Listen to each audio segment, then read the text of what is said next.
Les is more. It's Les Dennis. Here's the news. It's Krishnan Guru Murthy. And their captain, Sean Locke. And facing them tonight, from Big Brother, it's Chantel. Taking the high road, Frankie Boyle. And their captain, Dave Spikey. Now, here's your host, Jimmy Carr. Well, thanks very much. Welcome to 8 out of 10 Cats, a show about opinion polls, surveys and statistics. Did you know, for example, 14% of cat owners think their cat is more important than their job? And the thing is, if they think that, they're probably right. Most deaths in hospitals are between the hours of 3 and 4 in the afternoon. All I'm saying is, it's only a countdown conundrum. Don't have a stroke about it. And the average man will spend 2,965 hours shaving during his lifetime. It's the bit round the balls that takes the time. Let's get started.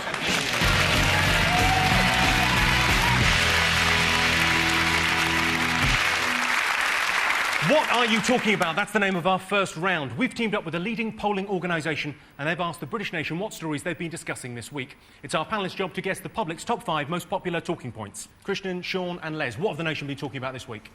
I think definitely the ongoing Tessa Jowell story. She's left her husband now, or separated from him. Yeah, I think you can be a bit hard on Tessa Jowell, though, because, I mean, the point is that she didn't know about the gift, and she didn't know that her mortgage had been paid off, and she didn't actually know she was married to David Mills until she read about it in the Sunday Times. The thing is that, I mean, some people say that did they split up genuinely, or was it an attempt to save her career? Apparently, what really tipped the balance was when she found out for the last 10 years he hasn't been sending off the pools coupons. He's been pocketing the money.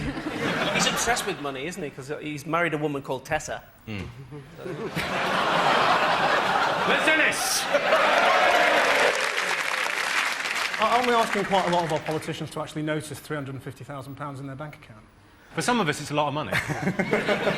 Channel 4 News, they paid the big bucks. But as relationship blunders go, it's quite serious, isn't it? It's not like he's come home pissed and had a slash in the wardrobe. Sean? You know, you could get over that. He's ruined her career. You know, that's quite a serious thing to do, isn't it? Ruin someone's career. You can't make that up with, you know, breakfast in bed. Politicians ruin their own careers by going on Big Brother. Would you like me to be the cat? Yeah, OK. Tonight's going to be a very different kind of 8 out of 10 Cats. Did you like the fellow? Did you like George Galloway?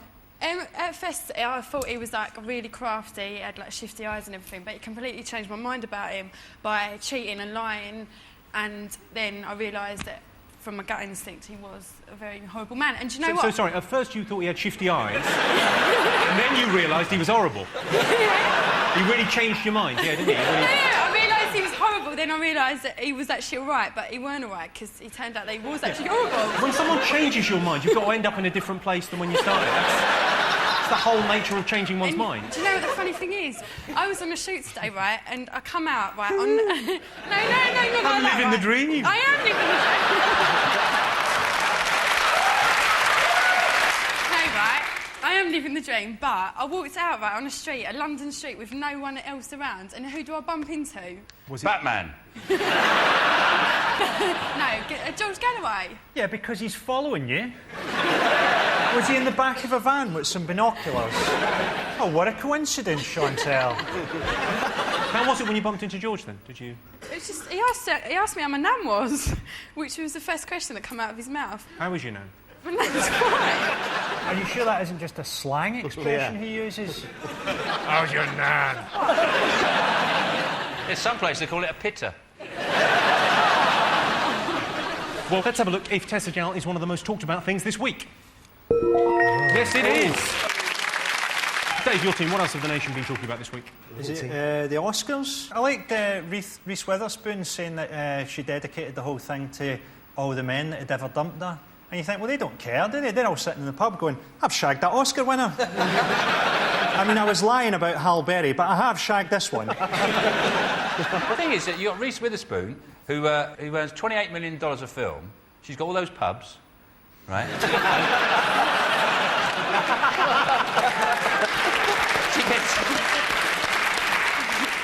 You know, and they're packed. No, you try and get served on a Friday. Crash beat Brokeback Mountain, didn't it? It was controversial, though, wasn't it? I mean, I thought those guys in Brokeback Mountain were shafted.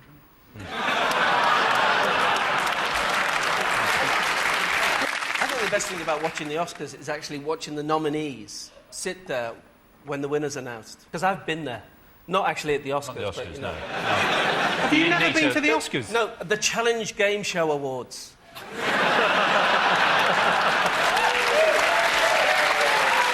I've sat there, and you sit there with the camera on you. Probably a throwaway camera, isn't it? You have to sit and smile for it, though. Let's have a look and see whether the Oscars were one of the most talked about things this week. Yes, they were. 47% of you were talking about the Oscars. It was a vintage year with films nominated dealing with such controversial issues as racism, homosexuality, gender reassignment and suicide bombers. Britain won an Oscar for a film about a plasticine dog that likes cheese. What else have the nation been talking about? Is it Kate Moss? One of her in her sanctum. She said when she went to South Africa, she stayed at Nelson Mandela's house, which was in. She took cocaine at Nelson Mandela's house. Isn't that where Del Boy lives? That's probably what's happened. Yeah. There's been a mix-up. Yeah. She was in Peckham buying gear. I just like the idea that he would have to go back to jail because they found a load of coke in his toilet. A bit unfair, wouldn't it? Come on, Nelson, get back in. Dave, have you been following the Kate Moss Well, thing? yeah. At some party, she snorted a line up off the carpet. And it must be like when you're hoovering at home, everybody pick your feet up, they're all like that. Underneath it, like that. Well, she does this advert now. She's on some advert on the television for makeup. She always pops up on that. And she gets out of this car in the morning. It's, how does she look so lively and fresh-faced? And how? Where's that energy come from? Bolivia. Bolivia, probably, yeah. I can tell you that Kate Moss wasn't one of the most talked about things this week. In a recent interview, Kate Moss complained of memory loss. She said, "Yeah, it's terrible. I get these flashes of bright lights and I find myself standing around doing nothing in my pants." That's your job, love. You're a model. Dave, over to you. Is it Chico being number one and generally a Muppet? he's a sort of manufactured pop act who they've manufactured by melting down Peter Andre and a couple of spaniels. So could you get off the fence? Tell me what you think of him. I don't know, he's a sort of goat herding anomaly from Morocco. The last time you'll have had a proper goat herder on the top of the pops will have been as part of Freddie Mercury's Rider. Excellent. What do you think of him, Chantal? Do you like him? Who are we talking about? We were talking about Chico. He's Oh, Chico. he's a minor celebrity of no consequence. Well, let's have a look and see whether Chico is one of the top stories this week. Yes, it was. Everyone, it seems, has been talking about Chico reaching number one. Chico's real name is Yusuf Slimani.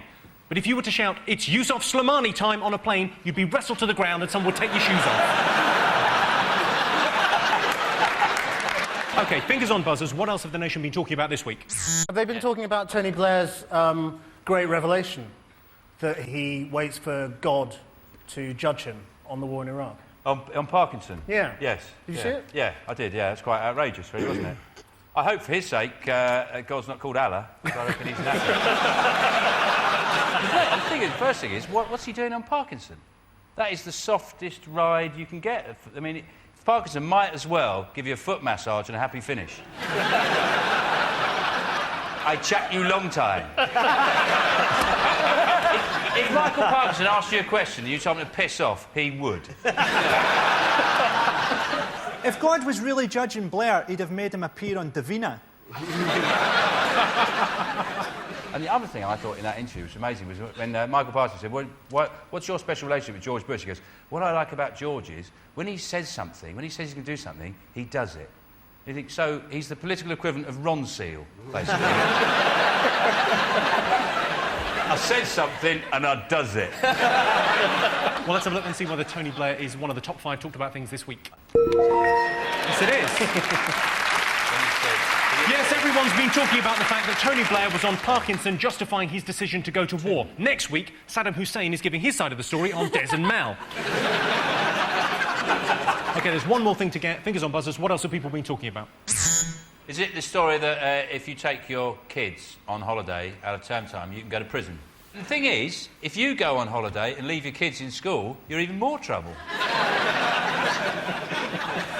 They don't like that at all. That's very bad. Yeah, and if you stay at home, and send your kids on holiday, especially if it's somewhere like Vietnam. Christian, you've got kids. Would you take them on holiday during term time? I would. Yeah, but what if you're in prison and someone says, "What are you in for, Christian?" "Tuscany in March." Yeah, couldn't help myself. I reckon you'd be very respected by the other prisoners. Yeah. I took an Alton Towers. I'm a wrong one.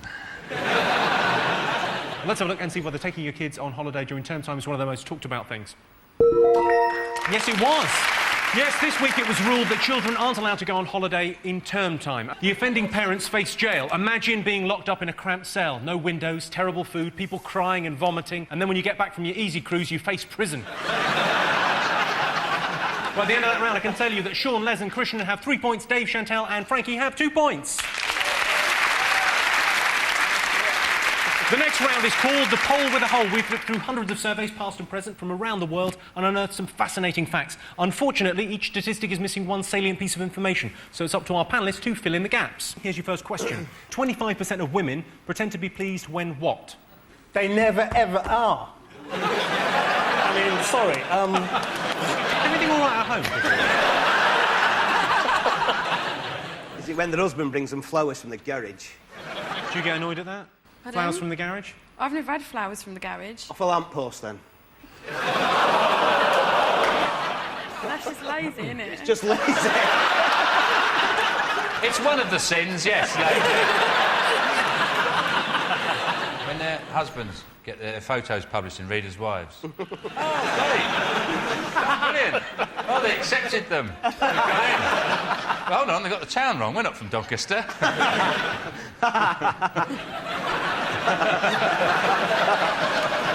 No. That's happened to Dave, hasn't it? He wouldn't put Charlie on it. I've seen you!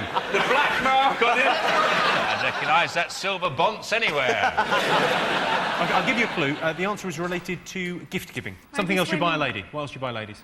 Underwear. Underwear. Correct. Lingerie. Well done. OK, 80% of Brits think monkeys should not what? 80% of Brits think monkeys should not go near Pete Burns. No, because he'll kill him. He'll kill them. Make a coat out of it. Oh, yes, he had his monkey coat. I'd like to have seen this coat. Did he wear it? Yeah, he wore it a lot, yeah. Was it all the faces? Because I'd love that coat just made out of monkey faces. That would really freak people out at night, wouldn't it? You just step into the light. Hello. You ever been to Chester Zoo where they mix the fun fair and the zoo? I went there and I was going, and the roller coaster goes over the gorilla's cage. And I swear, as I was going over, one of the gorillas looked up and just saluted me. Like, you know, for my evolutionary superiority. He's waiting for a go on a tyre. I'm in a magic mouse going, woo! You beat me. Probably should not be kept as pets or something like that, or not be kept in cages or... That is the right answer. There you go. Dave Strikey, well done. 80% of Brits think monkeys should not be kept as pets, which is fair enough, because although it would be fun to have a monkey around, you get very emotionally attached, and when it dies, it's heartbreaking. Also, you ever tried to flush a monkey?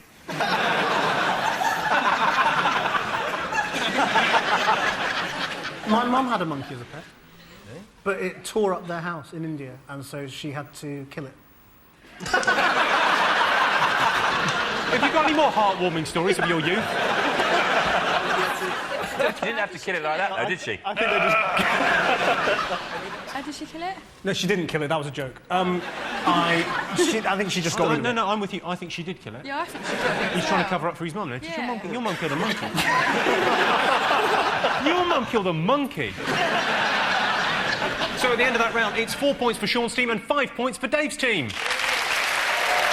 Join me after the break when we'll be finding out if Britain is the angriest nation in Europe.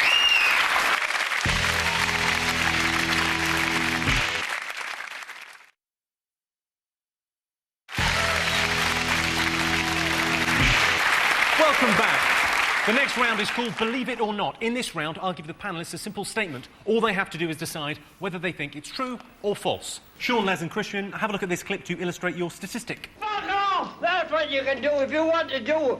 Look, I'm down bloody here and no fucking don't bloody come down bloody like a bloody press kind of I fuck asked you to come in and have a cup of tea and you're telling me what the fuck. Jesus Christ couldn't tell me what to fucking do, never mind you.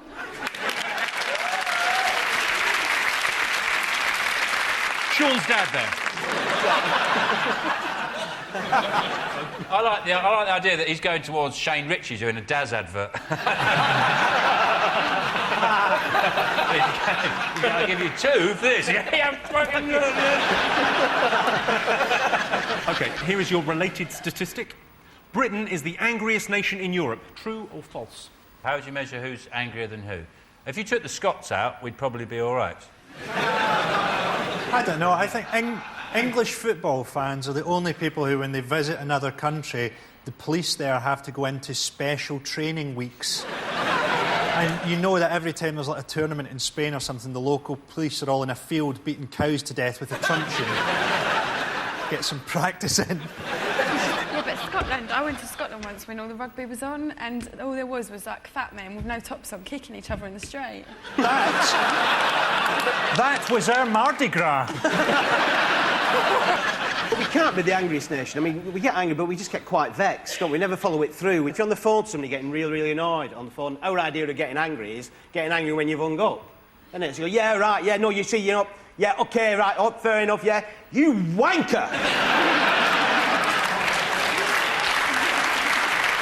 People argue with me, they say I'm Keith Chegwin, and I say, no, I'm not. And they say, yes, you are. And they row with me. I'm not Keith Chegwin, you bloody are. I'm Les Dennis, don't be ridiculous, he's dead. Actually, had somebody say that to me. Bless him. Can we just get on with this? He looked at you like you were a young monkey. Like he was just going to rip you apart like that chicken wing. That looks like... That's me after meeting your mum. Britain is the angriest nation in Europe. True or false? What do you think, Sean? No, it's false. It's the Swiss. They're livid. You're going for false. It's false. False. You are right. I can tell you that the answer is false. Britain is Europe's second most angry country after Portugal. Yeah. Which means that Portugal go on to meet Iran in the final. Dave, Chantal and Frankie, let's have a look at a clip to illustrate your statistic. 5, 4, 3,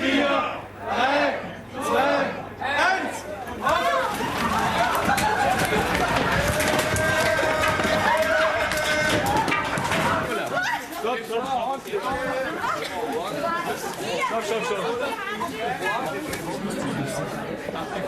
Danke.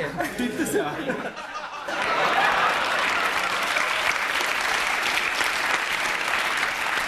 I know what that is. Wasn't that the day that you visited Scotland? Well, those footballers, they love a sail. OK, your related statistic is 12% of British men admit having been reduced to tears during a shopping trip. True or false? I only cried once, and it's when I went to DFS and bought a sofa full price. The one day of the year. I've been very upset by stuff I've bought. I fell out with this girlfriend of mine because you know, she's getting really upset because she thinks there's a big difference between, like, semi-skimmed and banana-flavoured milk. It's milk! Come on! That's just nitpicking. I've been in a supermarket and people come and say, what are you doing here? You know, and I'm like, well, I'm doing my shopping. Every now and again, I've got to eat. It's kind of like they think there's a celebrity Asda somewhere, you know, that we all go to. There is actually, Les, you haven't been invited. Only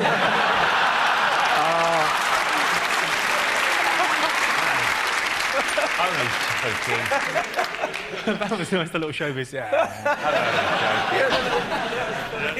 OK, so 12% of British men admit having been reduced to tears during a shopping trip. True or false? What do you think?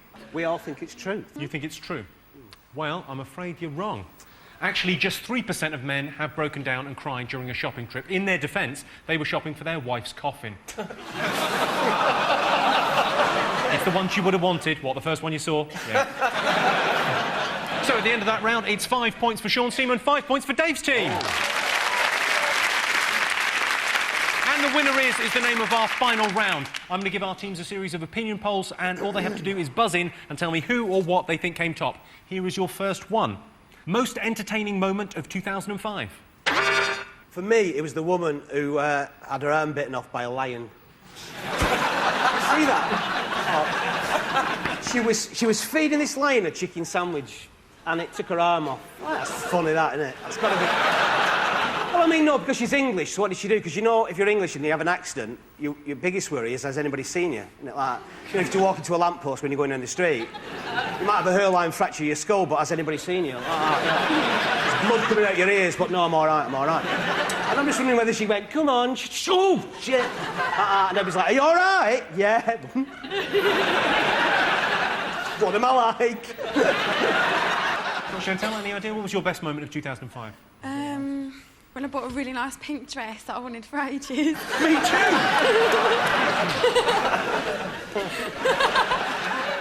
Most entertaining moment of 2005? Give us a clue. Well, OK, the clue is it's a British poll and it's a sports-related thing. Is it the Ashes? Correct. Yes, the most entertaining moment of 2005 was England winning the Ashes. I remember the moment we won. I was just getting up to turn off the telly. OK, most common way people mistreat pet rabbits. I'll tell you something you could do with rabbits. It's cruel, but it's not terminal. What you do is you get the rabbit, it gets ears, and you tie the ears to the hands of a clock. And so at midday, everything's fine. But as the day goes on... a bit tricky. And then around about 6:30... Did you learn that off his mum? Is it chopping its foot off for luck? Is it taking it greyhound racing? That would be brilliant to throw one in, though, wouldn't it? A little fat one. I don't know, Jimmy, actually. Tell them they're adopted. No. The most common way people mistreat pet rabbits is not giving them clean water. It's actually very important. I recently gave my pet rabbit a nice hot bath with some onions, garlic and dumplings. Dumplings is the name of my guinea pig. Right, that sound tells me it's the end of the round and the end of the game, which means the final scores are Sean, Les and Krishnan have 8 points, Dave, Chantal and Frankie have 5 points. Thanks to all our panellists, our wonderful studio audience and to all of you for watching at home. That's it from us. Good night. Tomorrow night at 8, a three-headed attack on the great and good from Bremner, Bird and Fortune. And that's followed at 9 by Hugh Grant discovering his potential father-in-law is more of a godfather figure in the romantic mob comedy Mickey Blue Eyes.